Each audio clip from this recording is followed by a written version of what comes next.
Your Majesty, thank you for making time for us. Thank you. It's a pleasure to be here.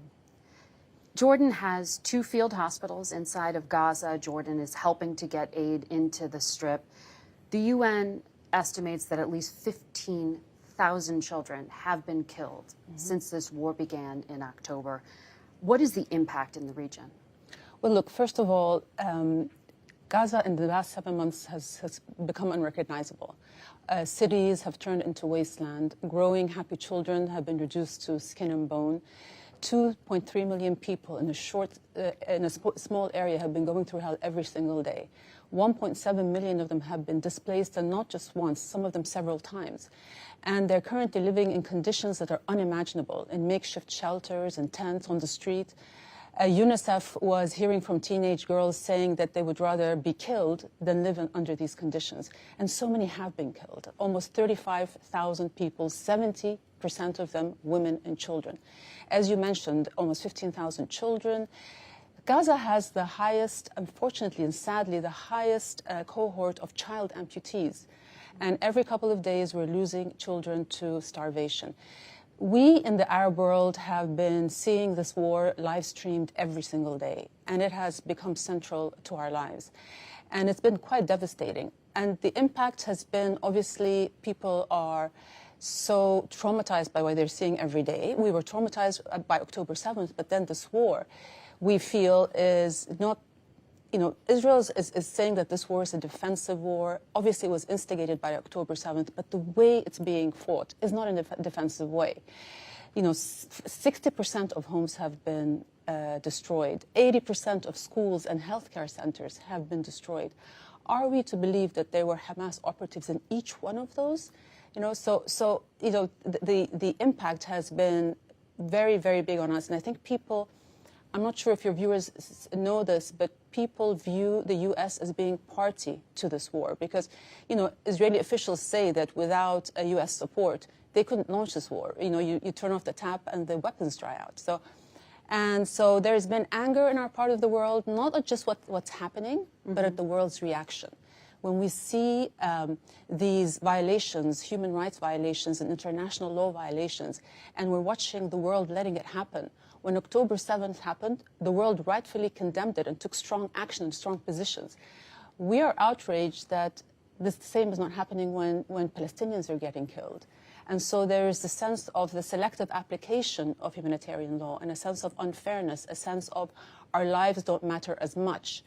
And, this is something I think that's creating certainly causing a great loss of credibility to the U.S., but also causing us to rethink our view of the world order.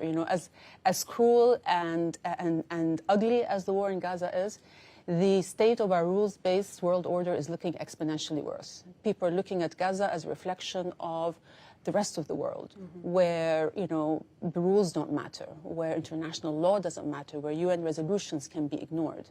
And I think that sets a very, very dangerous precedent because actions like these, they're not only a betrayal for the people of Gaza, but they're actually a betrayal of the safeguards that are meant to keep us all safe.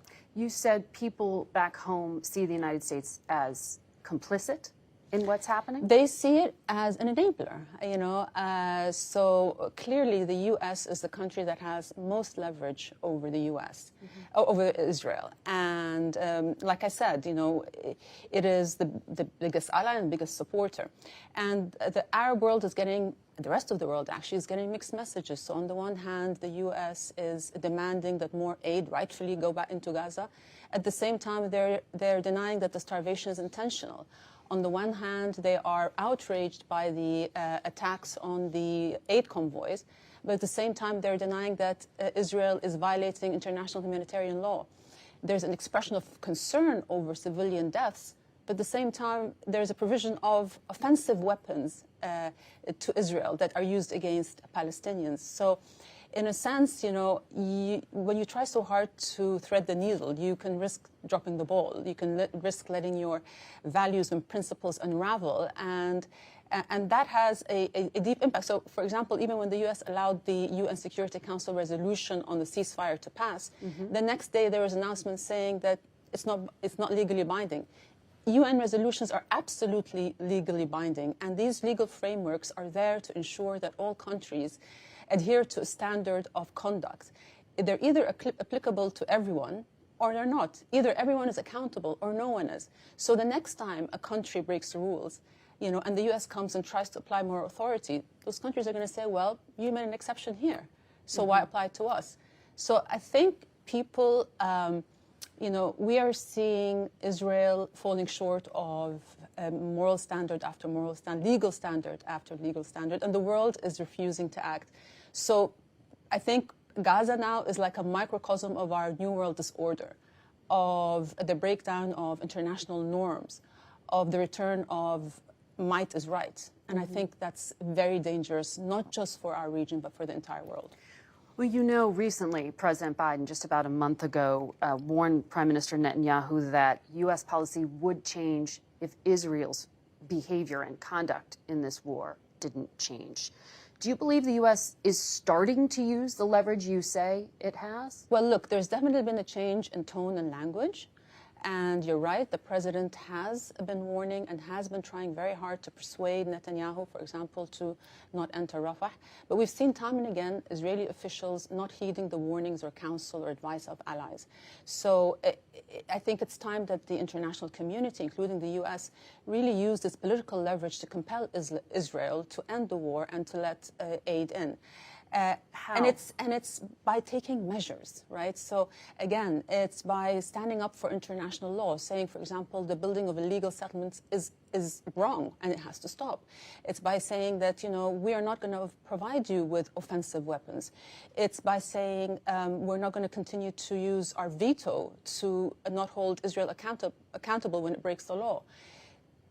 Diplomatic pressure is also very, very important. So there are many tools that the U.S. has in order to compel Israel to do the right thing. And I think for the sake of our world, the U.S. may be Israel's most closest ally, but a good friend holds a friend accountable. You don't give them a carte blanche when they're not doing the right thing. And I think it does Israel a great disservice when we don't hold it accountable, because it creates a culture of impunity. And that has been the situation for decades, where they feel that they can be the exception to every international law and standard. Either you're part of the international community and you abide by the rules, or you're a pariah state that's made an exception to every rule. So I think that if you care about your ally, you will actually take action to set them, and that would be for Israel's best interest in the long term. In the beginning of this war, you were outspoken about the humanitarian concerns very early on, and you are the Queen of Jordan, but you're also Palestinian. Right. You argued people need to understand that Palestinian mothers love their children just as much as Israeli mothers. Why do you feel like that needed to be said? Well, because, for decades, the dehumanization of Palestinians has been an intentional approach that Israel adopted in order to numb people to Palestinian suffering. It's actually quite surprising to see just how deep the undercurrents of dehumanizations run. Israelis have pretty much, Arabs are generally accused of teaching hate, and Palestinians as well. But Israelis have actually walled Palestinians out of sight and out of mind. It's kind of reduced them to nameless, faceless security threats that you have to defend yourself against. They don't learn about Palestinians. They're never introduced to them as real people. Any attempts to bring Palestinian stories into books are barred. So this sense of, and we actually saw that, among the people blocking aid into Palestinians were young teenagers. I can't understand how anybody could be so indifferent to human suffering. You're talking now about some of the protests that are trying to interrupt the shipment of aid into Gaza? I am talking about a deep culture, an omnipresent perspective about Palestinians that says that Palestinians are subhuman, that they are violent because of something intrinsic in them, something in their nature. It's not because there's violence inflicted on them. And so when you reduce people to a violent, people who are different to us, so they're not moral like us, so therefore it's okay to inflict pain and suffering on them because they don't feel it the same way we do. It allows people to do bad things. That's the mental loophole of dehumanization. It allows you to justify the unjustifiable, to do bad things and still see yourself as a good person. And we're seeing that happen in the case of Palestinians. They don't feel that Palestinians, that's why I said that mothers love their children the same way, because, you know, it allows you to do bad things and not really have a moral dilemma with it. And that's what's happening. But, you know, dehumanization works both ways, because when you lose your ability to empathize towards the other side, you become hardened yourself. It degrades your own humanity. And we're seeing this happening in Israeli society, where they've become so hardened. And I just want to urge people to understand that this narrative, this propaganda that's been fed, this anti-Palestinian racism, that Palestinians do not want peace, that Palestinians only understand the language of violence and force, that is incorrect. To see Hamas as representing Palestinian people, you're saying, is wrong. Absolutely wrong. And also just to point out that most of the people alive in Gaza today were not alive when Hamas was elected. They were either they were not born or they were children at the time. So absolutely Hamas does not represent the majority of Palestinians. And if Palestinians hate Israelis, it is not because of their religion or their identity. It's because of the fact that they've only interacted with them as enforcers of a military state. They have only known them through their checkpoints and bullets and guns. It's not something that's inherently in them against Jewish people. In fact, I always try to remind people that, you know, we have coexisted, Christians, Muslims, and Jewish people for the longest time. That's where the three monotheistic religions were born. And prior to the birth of Zionism, the Muslim majority in Palestine lived in complete friendship and tolerance with the Jewish minority. There was never an issue of anti-Semitism there. Well, you know, historians will argue anti-Semitism has been present throughout history, right? Yes. And it is hard for people to hear some of what you're saying and not react in that way, where they hear a characterization of criticism of the Israeli government or the Israeli military and see where you're separating from Jewish people. Right. A lot of people don't hear a difference. Anti-Semitism is absolutely present, and it's been on the rise. It's been on the surge, and it is the worst kind of bigotry. It is pure hatred, and I always say that Muslims have to be at the forefront of fighting anti-Semitism, because Islamophobia is the other side of the same disease, and it's also on the rise. Judaism is a religion of peace. It is the first of the three monotheistic religions, and as Muslims, you know, it was Judaism, Christianity, and Islam. We all believe in the same God. And the issue is when you try to conflate anti-Israeli policy with anti-Semitism, right? Anti-Semitism is when you persecute somebody or you discriminate against somebody based on their Jewish identity. Israel is a state. It has political policy, political parties. So you can criticize the state of Israel, but that's not necessarily anti-Semitism. So when people stand up and speak against the war in Gaza, when they're talking about speak against the collective punishment, when you deprive people of food as a weapon of war, when an entire population is displaced, when there's indiscriminate bombing, that is not anti-Semitism. That is speaking against Israeli policy. And I think it would be wrong to hold the Jewish community responsible for the actions of or the policies of Israel. And many Jewish people absolutely reject this conflation. They want to protect their Jewish identity and say that the Jewish faith has existed 3,000 years before the birth of the State of Israel.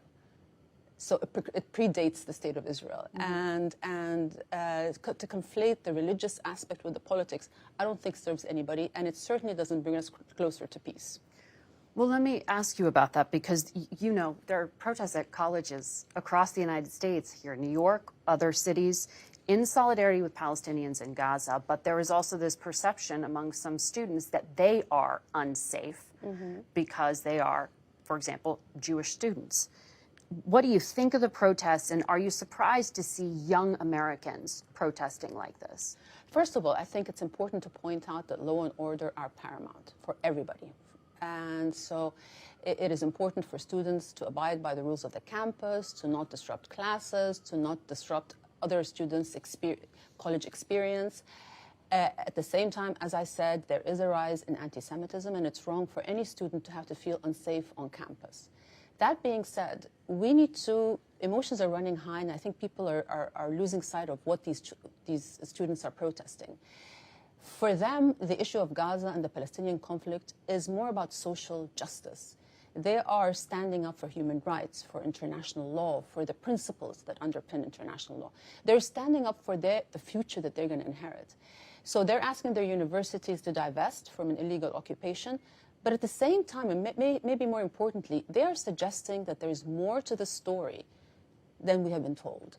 That that the narrative that we have been fed, that Israel is the victim and the Palestinians are violent people who deserve what's happening to them, that is not the entire story. Why do you think that's happening on college campuses? Why do you think young people feel this way? Well, actually, a lot of people feel this way, but college campuses have always been the site of activism. Young students are learning about these issues. At that age, you want to stand up. You're more idealistic. You want to stand up for values you believe in. You're outraged when things are not going right, when what you're taught and what you believe should be the right thing isn't happening. And so they're expressing their views. But I think to paint all these students and all these protests in a broad paintbrush and to vilify them as being, pro-Hamas or pro-terrorism or anti-Semitic, I think that's inaccurate, and I think it's somewhat patronizing to some of these students because a lot of people are saying, well, they don't even know what they're protesting. They're just protesting for the sake of it. A lot of them are well-read, thoughtful young individuals who know exactly what they're protesting. They are protesting for justice. And do you think it will change U.S. foreign policy? Well, I don't know if it will change U.S. foreign policy. It's certainly a grassroots movement and an expression of a generation that feel that there is a contradiction between the values and principles that they were taught that this country stands for and what's actually happening on the ground. And again, let's not forget that there are a substantial number of Jewish students who are involved in these protests. And the vast majority of these protests want to be peaceful. They don't want to be destructive. And I think the most important thing is to have genuine engagement with these students, to have an open debate, to hear from them, and explain to them. A lot of times they're saying, well, these kids need education. I think we need to go into this knowing that we need education as well. So it's a give and take. And we saw an example in Brown University where that kind of healthy debate ended up, sort of calming things down, and where it was a win-win situation. So the more you use force, I think the more it inflames the situation. How are young people in Jordan thinking about this right now? What is the sentiment in terms of the American unconditional support for the government of Israel? I have to say, in one word, there's outrage. There is outrage because, for most young people, even those who maybe were against American foreign policy or whatever, or disagreed with it, we always looked up to the U.S., as a country, a democratic country with democratic values, with application of law, with freedom of speech, with, human rights, etc. And as I said, the young people are now feeling extremely disillusioned. How can this be happening while the U.S. is allowing it to happen, while the rest of the world is allowing it to happen? Blatant disregard for international law, and just, when the U.S., when Israel says, that we are not targeting civilians, and then you look at the reality on the ground that we're seeing with our own two eyes, and we're seeing, and by the admission of some Israeli intelligence sources, they were saying that they often attack their targets at night in their homes with their families, which has led to the deaths of thousands of women and children. we have seen widely spread reports about Israel using AI systems to generate the largest number of targets, prioritizing quantity over quality. And so really by taking humanity out of the equation, in their calculus, it's okay to flatten an entire neighborhood or kill an entire family to get one target. And so the whole principle of proportionality and distinction between between civilian and combatant has been abandoned in this war. And when Israelis are telling us, they're dying because Hamas is using them as human shields, well, you have a place like Gaza, which is one of the most densely populated places in the world, being hit by an unprecedented number of dumb bombs, which are untargeted, unguided bombs, or massive bombs, which are the 2,000-pound bombs. Yeah. To put it in perspective, in fighting ISIS, the U.S. only used one such bomb because it's known that it has a very high risk of killing civilians. So you hit the most densely populated place on Earth with an unprecedented number of unguided bombs and massive bombs. And we are supposed to believe that Israel is trying to avoid killing civilians. It just doesn't add up. You've had protests in Jordan. Yes. Outside embassies and the like. Amnesty International says Jordanian security arrested at least 1,500 people for protesting. Why? Are you concerned there is a threat to the stability of Jordan? Not at all. We know since the beginning of this war, we've had thousands of people go out. I think we've had about 1,700 demonstrations of people going out, advocating and standing out in solidarity with the Palestinian people. And, at the end of the day, and most of these demonstrations have been friction-free with the police. And but at the end of the day, Jordan is a country of law and order. So as long as people are abiding by the law, as I said with the demonstrations here, then they are free to protest. It's only when we see vandalism or attacks on public and private property that the security forces obviously have a responsibility to come in and step in. But again, Jordan has been probably at the forefront of countries that have stood up and spoken openly about in defense of what's happening and in defense of Palestinians. And that's not just the leadership, but that's also the people themselves, the people, the government, and the leadership. So we're on the same page on this. Well, the Director of National Intelligence in this country, Avril Haines, testified saying there will be a generational impact from the war in Gaza. And that was also a gesture to terror recruitment. How concerned are you that that is what may happen to some of these young people who you say are just inundated with images of what's happening?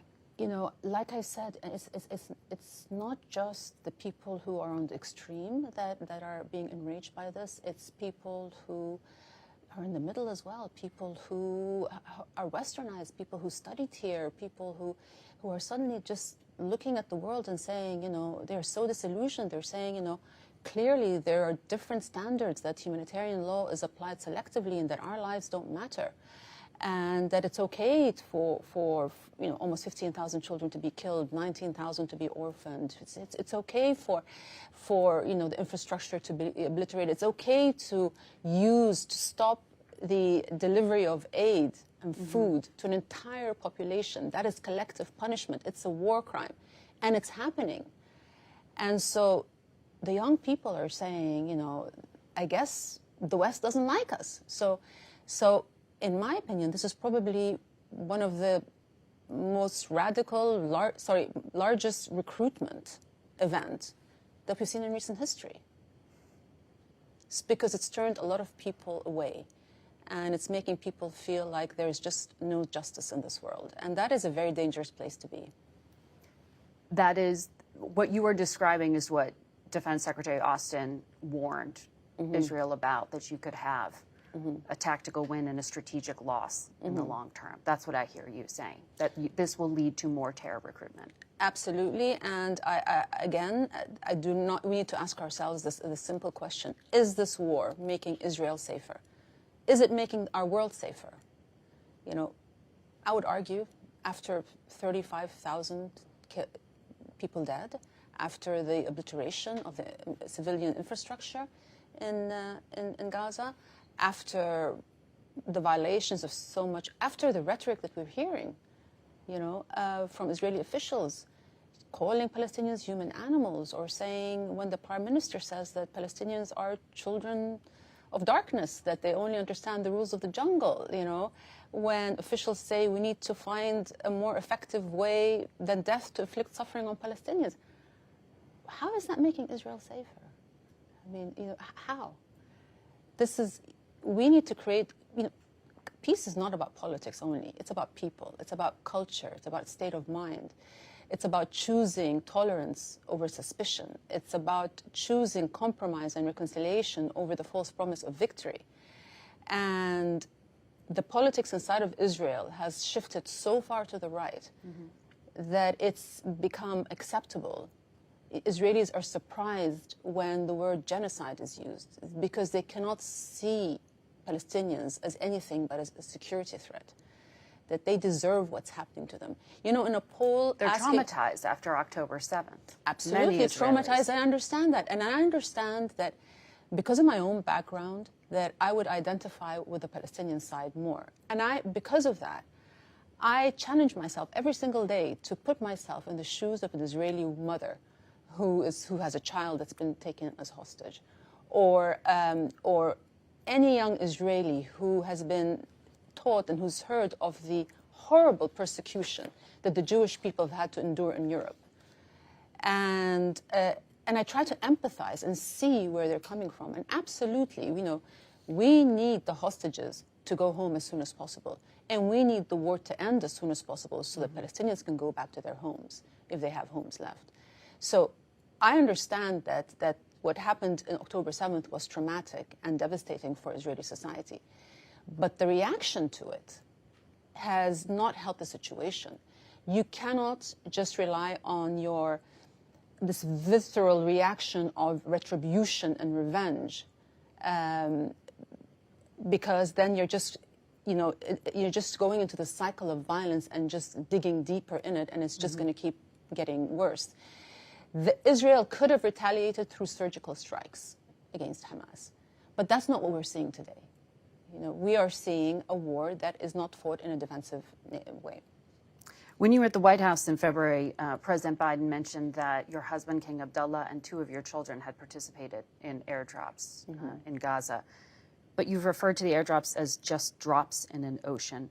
What is needed at this point to reverse the famine in North Gaza? So those airdrops were just acts of desperation. And my husband said from day one, they are inefficient, they're costly, and they do not begin to meet the needs of the people of Gaza. But in our calculus, it was anything is better than nothing, right? And, the hunger figures in Gaza are unprecedented. Every single person in Gaza is hungry. 1/4 of the population is starving. And when we saw that devastating attack on the World Central Kitchens, there was a lot of pressure on Israel to allow more food and aid into Gaza. There's been a slight uptick, but really, at the end of the day, they're not even close to meeting the needs of... Well, who could distribute that? If the war ended, even, would Jordan be able to come in and help with the reconstruction?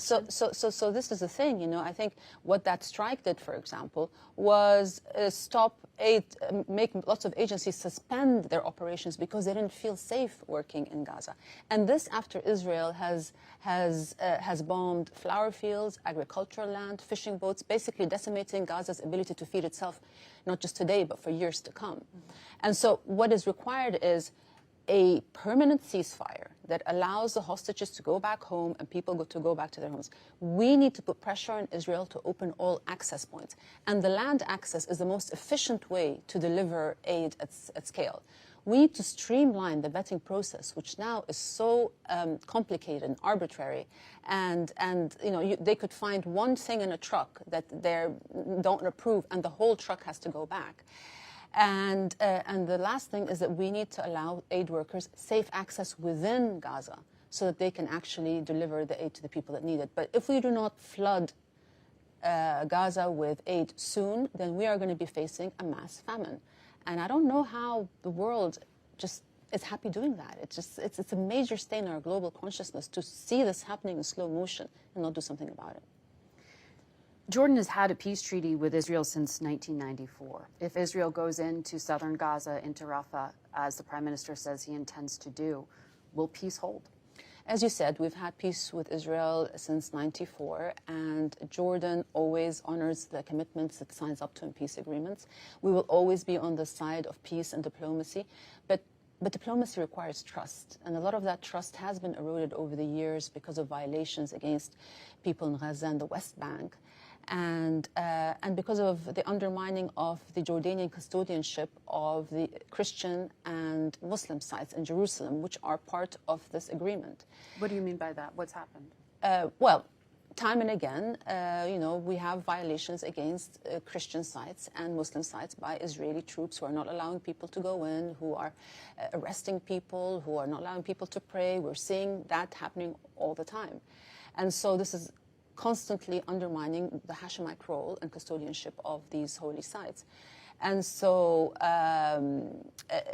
there is an issue with that. And when it comes to Rafah, the world, there are ongoing daily strikes on Rafah as we speak. But if there was to be a full-scale invasion, then the world has warned that there will be a bloodbath, for the simple reason that half the population of Gaza is now sheltering in Rafah. We're talking about 50,000 people per square mile. And since the beginning of this war, they were pushed systematically further and further south. Rafah is the end of the line. There's nowhere else for them to go. There's only a 6-square-mile piece of land that could be considered a safe zone. So they have nowhere to go. And I don't know how Israel could go in surgically without causing a massive number of civilian deaths. And so I think the world really needs to compel Israel not to do it. Your Majesty, thank you for your time. I'm being told we are out of time. Thank you.